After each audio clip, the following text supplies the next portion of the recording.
Welcome to the Way to Go podcast. I'm here with my dear friend, Steve Sargent. We've been talking about racism, done a couple of podcasts on it already. This one, I want to switch gears a little bit to some of the questions that questions that I have. Well, let's forget questions that people have. No, let's just say questions that Bill has. Okay. So, and obviously we've been friends for several years at this point, at least 4 years we've been friends. So I love talking to you. I always have a lot of fun. Love having you as a partner and doing podcasts. You do a wonderful job. You are a great compadre when it comes to doing these podcasts. So thank you. Okay. In all the riots, I think and I don't even want to talk about it. I know there's been a lot of violence. We all know it. We've all rehearsed it. Pretty much most people have condemned that. Yes, we shouldn't be burning stores, shouldn't be killing people, shouldn't be beating people. We know that. There's a message that this whole thing started with George Floyd and people being upset with that man killed by a cop. They should be upset about it. We all should be upset about it. What is the message we should be hearing? Because obviously the protest is getting lost. What is the original message of the protest? The original message should be that when I saw the video of him pleading for his life. Right. I'm going to be honest with you. I've seen it probably twice. I cannot watch it. Right. I can't watch it. Same way. Because I've never seen anything like it. And there's been questionable activity where a police killed someone and it was like they didn't have to or they were unarmed. You know, we can go through all of those details.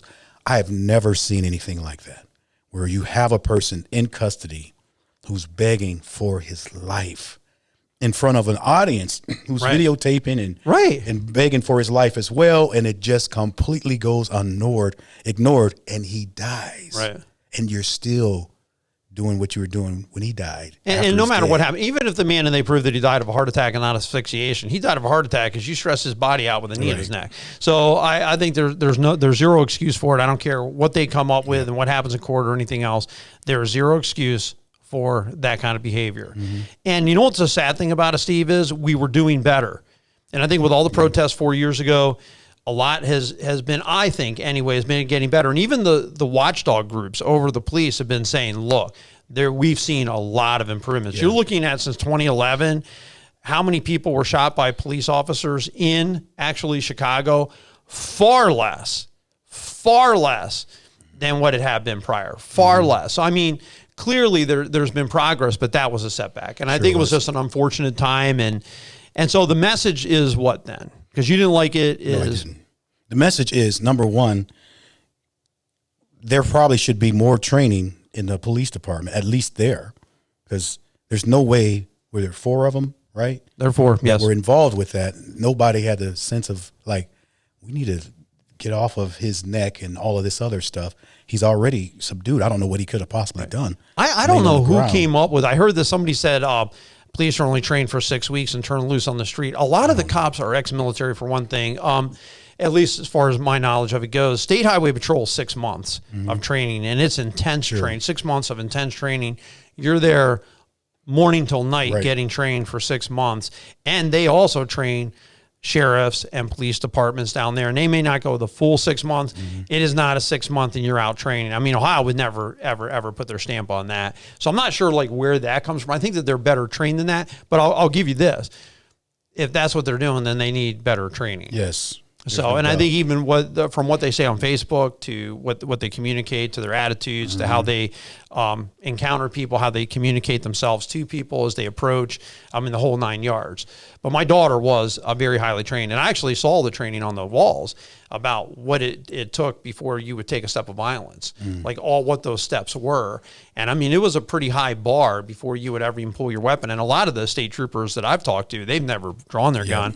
A lot of police officers, they've never fired at anybody. So this whole idea that these guys are a bunch of cowboys out there shooting at people, that's nonsense. I mean, that's not happening. In Chicago right now, Steve, and over 1,200 shootings in Chicago this year of 2020 so far. There's been over 1,200 shootings.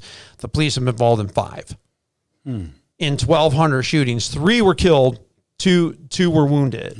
So 3 people have been killed. 225 people have been killed by guns in Chicago so far this year. Police were involved in 3 of that.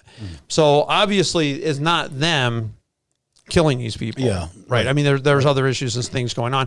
I think the message is police brutality. I think that's part of it. Yeah. That, hey, we want to bring light to it, that this stuff should never happen. And I think that most police I would know would absolutely agree with that. Sure. I would say a message would be to me that we shouldn't lose sight of is we're all equal.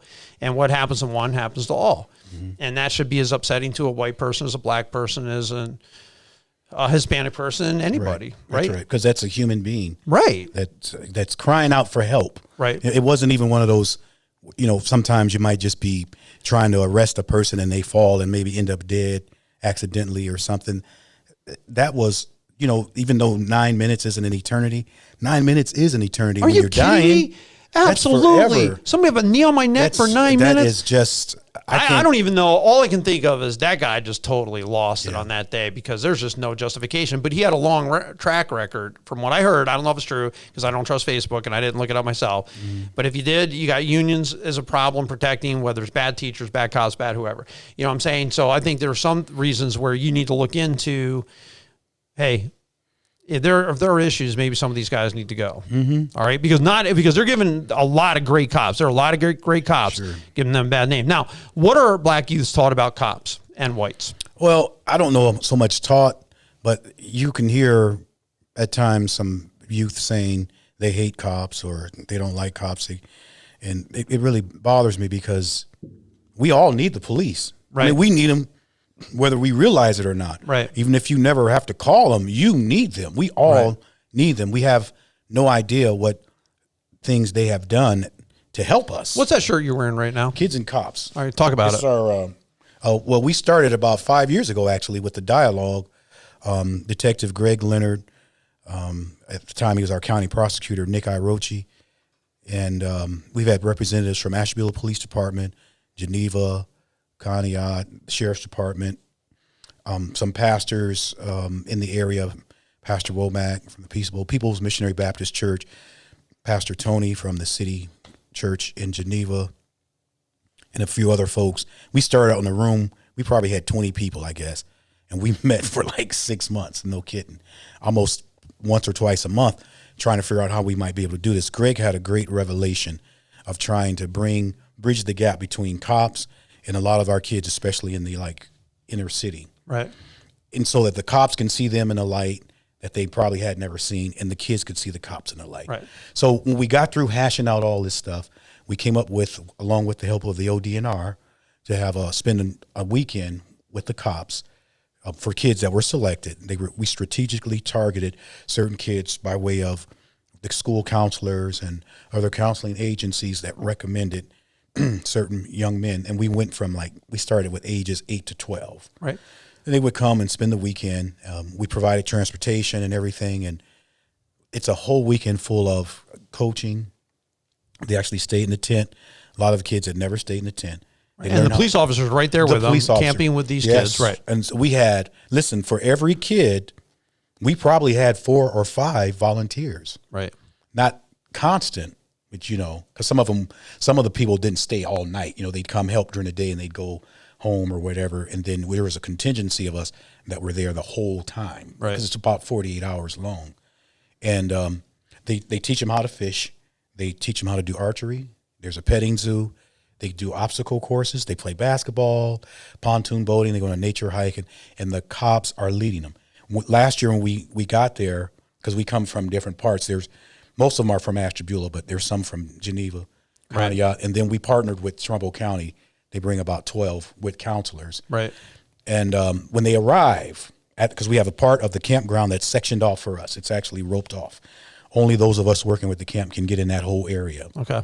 So when they arrive, the cops are there from State Highway Patrol, Sheriff's Department, City Police, FBI, right. DEA, really, ATF or whatever, are all there in their uniforms. And they're helping the kids get off the van or bus, taking them to their respective tents and everything. We go through whatever. We have a campfire that night. And it's fun. The next day we start, right. That cop that was in whatever uniform is dressed like me. Right.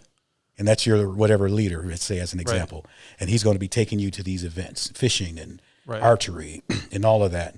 And the point is, he's not against you. Right. So what do you think about this narrative? Hey, black youth, remember, every time you leave your house, you might get shot by a cop. Yeah.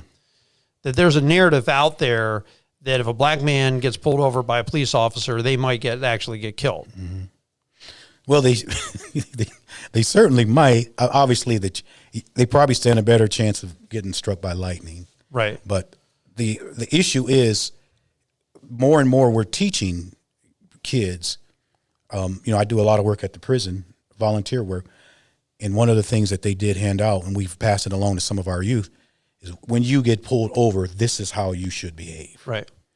Your hands on the steering wheel. No matter, I would do that. Yeah, I understand, right. but you'd be surprised at the kids that don't know that. Right. So if they're fumbling around you can't do that. Like, well, you didn't have to come up to me like that. Look, one of the most dangerous things police do is to pull somebody over. Oh, absolutely. They have no idea what's going on. Right. We've had a number of cops killed that way.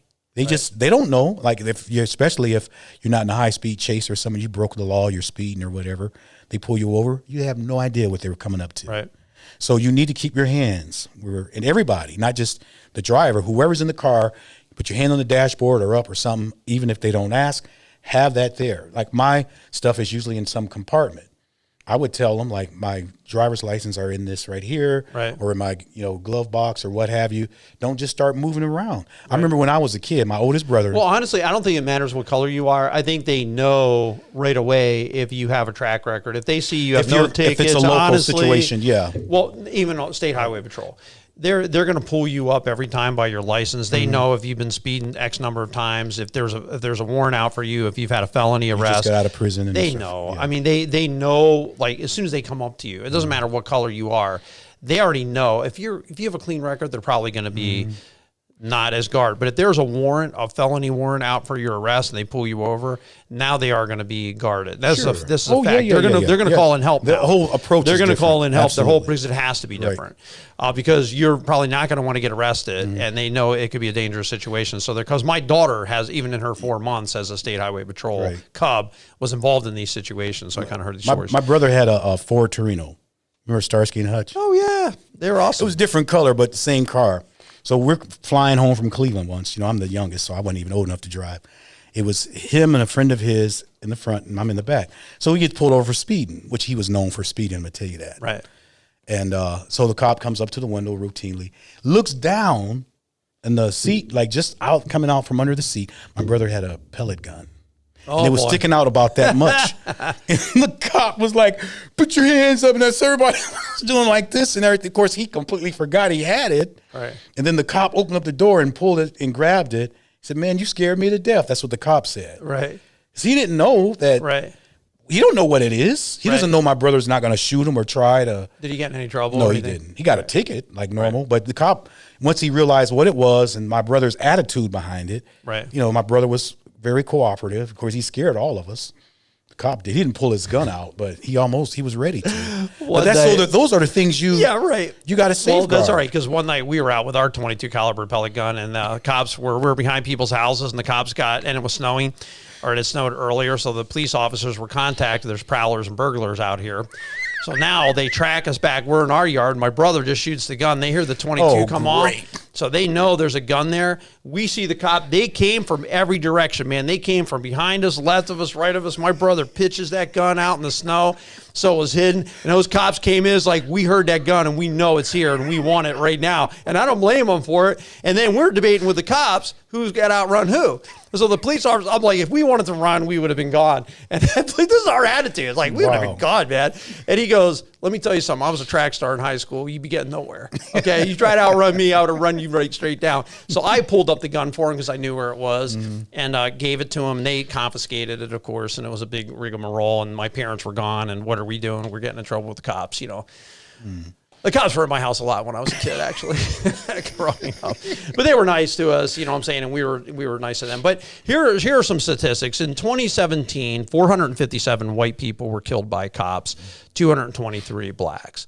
There are twice as many white people killed by cops in 2016. In 2018, 399 white people were killed by police officers, 209 black people were killed by police officers. In 2019, 370 whites were killed by police officers, 235. They did a Harvard study, actually, and a black professor in Harvard did a study, And I should say a professor happened to be black. Yeah. Okay, because we got to get away from identifying people by race. He did a study. He found that the police were less likely to fire on a black man than a white man. In Houston, they went and did an intensive search because they were afraid of getting in trouble.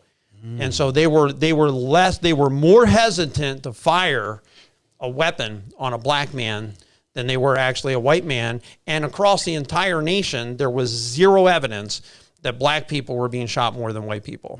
Zero evidence. I mean, they went through all body cam, did all kinds of research. He said he was shocked because when he started out to prove that blacks are being mistreated. There was zero evidence. A Harvard professor, African-American, did that survey and found out there was no evidence that the police are targeting black people. Well, I would say statistically, I could, probably say, yeah, that's true.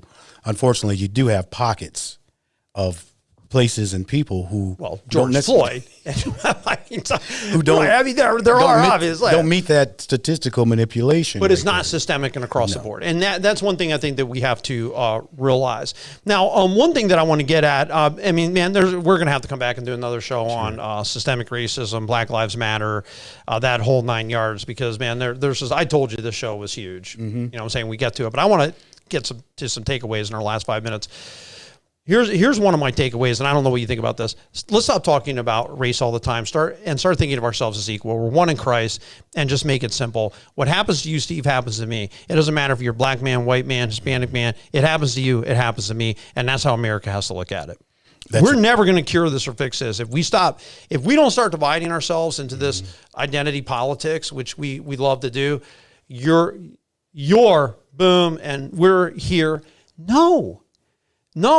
This is all of us. We are one nation. We're all Americans, and we're all God's kids. That's the great way to look at it, and that's how we have to promote it. And we need to put people in power who feel like that, right? And who govern themselves like that, right? Because we the people, are the ones that make the difference, right? We got how many ever people in Congress and on the state and national level. That's only how many ever 100. Man, there's 330-40 million people in America. We, the people, govern those folks. Right. And we just cannot we have taken on the attitude of like those people in Washington or those people in Columbus or those people at City Hall. U.S. means us. Right. We are the ones that have the power to get them in or to take them out. Right. And you promote people with your ideals. Right. No, I agree. And people that are in touch with what's going on in your neighborhood and stuff. We have to love each other. I would say prayer. Yes. I think we should be praying about it. We should not be divided. I think the media wants to divide us. I think the media wants to foment. I think the media benefits by violence. The media benefits by buildings burning and people looting and rioting. Yeah. They're the ones that are benefiting by this because there's a story to sell. Don't trust the media to bring peace. All right, because that's not going to happen. Yeah. We're going to have to look past what the media is telling us because they're not going to show you the peaceful protesters. They're going to show you violence. That's what they're going to show you. And they're going to make it seem like, and then they're going to rile up all the rest of America who's upset about this, who's just normal, hardworking, law-abiding, and all races. I'm sure black people are upset about it. White people are upset about it. Hispanic people are probably upset about it. So don't allow that. And I think pray that the black family be restored. Because here's the thing that Larry Elder said, agree that 100%. He said, finish high school, get a full-time job, wait until you're 21 to get married. He said, the conservatives say it, the liberals say it, everyone says it. That's the path to the middle class. You've got to finish high school. You got to get a full-time job and work and wait until you're 21, start a family a little bit later. That's your path forward. You're more likely to be successful. You're more likely. Absolutely. So, and the dads are involved in the home thing. All right, I'm going to give you the last minute. Oh, thank you. I appreciate you for the work that you do and for even coming forward to address this, what could be a sensitive topic to a lot of people, but you just take the bull by the horns and just go right on with it.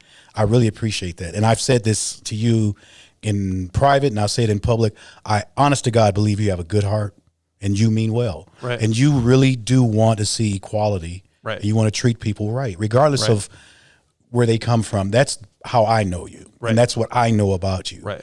And even though you may have been raised a little different than me or from a different part of the country than I was, we have much more in common than we have different. Right. So therefore we can come together on these issues and we can sit down. We both like football. Do you know what I'm saying? And we've talked about we're going to get together and watch a game together one of these days. Yeah. As a Cleveland Browns Steelers game or whatever game you want to watch. Maybe we can watch. I'll tell you what. How about we'll make it a fair when the Eagles play the Browns, and we'll watch. They would do that. We I would do that. That way, I don't have to worry if the Steelers were to lose. Exactly. The way I react may not be conducive. Yeah, and I don't want you tearing up my living room. Okay. You've been listening to the Way to Go podcast. We appreciate you tuning in this week. Appreciate you. Thanks, Steve. Love you, man. Thank you. And have a blessed and awesome week.